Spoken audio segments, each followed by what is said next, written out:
Assalamualaikum warahmatullahi wabarakatuh. Pada kali ini saya akan bahas tentang jaringan, yaitu perbedaan antara static routing dan dynamic routing. Jadi sebelum masuk ke perbedaannya, di sini saya akan menjelaskan dulu apa sih routing itu. Jadi routing itu sendiri adalah proses mengarahkan satu jaringan ke jaringan lain. Kalau diibaratkan ke dunia nyata, kalau kita ke Surabaya menggunakan Google Maps kan kita tidak semerta-merta langsung ke Surabaya kan, kita harus lewat Sampang dulu, lewat Bangkalan dulu. Nah gitu. Nah, routing ini ada dua jenis. Yang pertama static routing dan yang kedua itu dynamic routing. Kita mulai dulu dari static routing. Nah, static routing adalah jenis routing yang dikonfigurasi secara manual oleh administrator jaringan. Artinya kita yang nunjukin langsung jalur mana yang harus dilalui data. Kalau diibaratkan ke perjalanan, kalau kita mau ke Surabaya kan kita kalau nggak tahu jalannya kan menggunakan Google Map kan.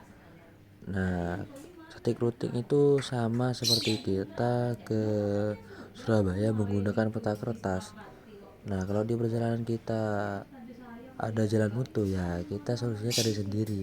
Itulah static routing manual. Kelebihan dari static routing adalah lebih aman karena nggak ada pertukaran informasi routing otomatis. Plus lebih ringan juga karena tidak butuh bandwidth tambahan buat update jalur. Tapi juga ada kekurangannya.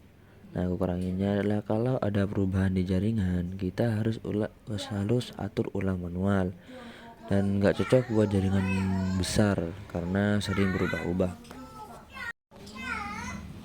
Sekarang saya akan bahas dynamic routing.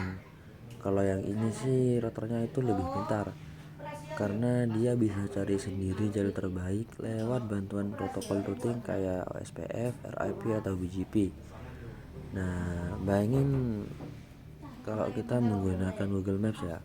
Kalau kita ke perjalanan seperti kita ke Surabaya, kita kan kalau ada jalan buntu atau jalan macet itu kan Google Map kan langsung mengarahkan kita ke jalan yang tepat kan, jalan yang tidak macet maksudnya.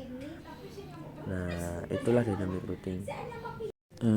Kelebihan dari dynamic routing adalah otomatis menyesuaikan kalau ada perubahan di jaringan.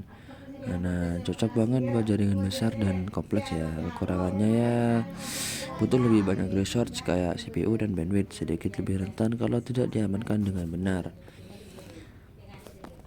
Jadi pilihan antara static dan dynamic routing itu tergantung kebutuhan ya. Kalau jaringannya kecil, jarang berubah dan butuh keamanan tinggi, static routing sudah cukup.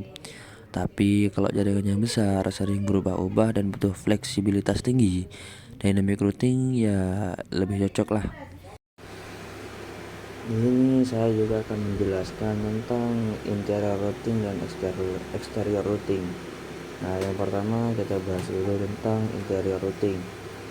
Interior routing dipakai buat mengatur jalur data di dalam satu jaringan organisasi atau yang biasa disebut autonomous system. Contohnya kayak jaringan di kantor, sekolah, atau universitas. Protokol yang biasa dipakai di interior routing adalah RIP atau Routing Information Protocol, yang simpel tapi kurang efisien di jaringan besar. Yang kedua yaitu OSPF, Open Shortest Path First, yang lebih canggih dan cepat. Yang ketiga EIGRP, protokol yang dikembangkan sama Cisco. Yang kedua yaitu exterior routing. Nah, yang ini beda lagi. Exterior routing digunakan buat komunikasi antar jaringan yang berbeda, alias antar autonomous system. Jadi ini levelnya udah lintas organisasi kayak antar ISP. Protokol utama yang dipakai di sini adalah BGP atau Border Gateway Protocol yang jadi tulang punggung routing internet global. Dengan BGP, router-router antar ISP bisa tukar informasi rute dan ngatur jalur data biar sampai ke tujuan yang paling efisien. Nah, coba bayangin kayak gini. Interior routing itu kayak nyari jalan di dalam satu kota. Misalnya dari rumah kamu ke sekolah. Sedangkan exterior routing itu kayak nyari jalan dari satu kota ke kota lain. Misalnya dari Surabaya ke Jakarta. Kedua-duanya sama penting buat bikin data bisa dikirim dengan cepat dan aman, tergantung skala dan jaringannya. Nah, semoga penjelasan ini bisa bantu kamu lebih paham soal routing. Nah, kalau kamu suka konten kayak gini, jangan lupa like, komen, dan subscribe buat dapetin video seputar jaringan dan teknologi lainnya. Sampai jumpa. Wassalamualaikum warahmatullahi wabarakatuh.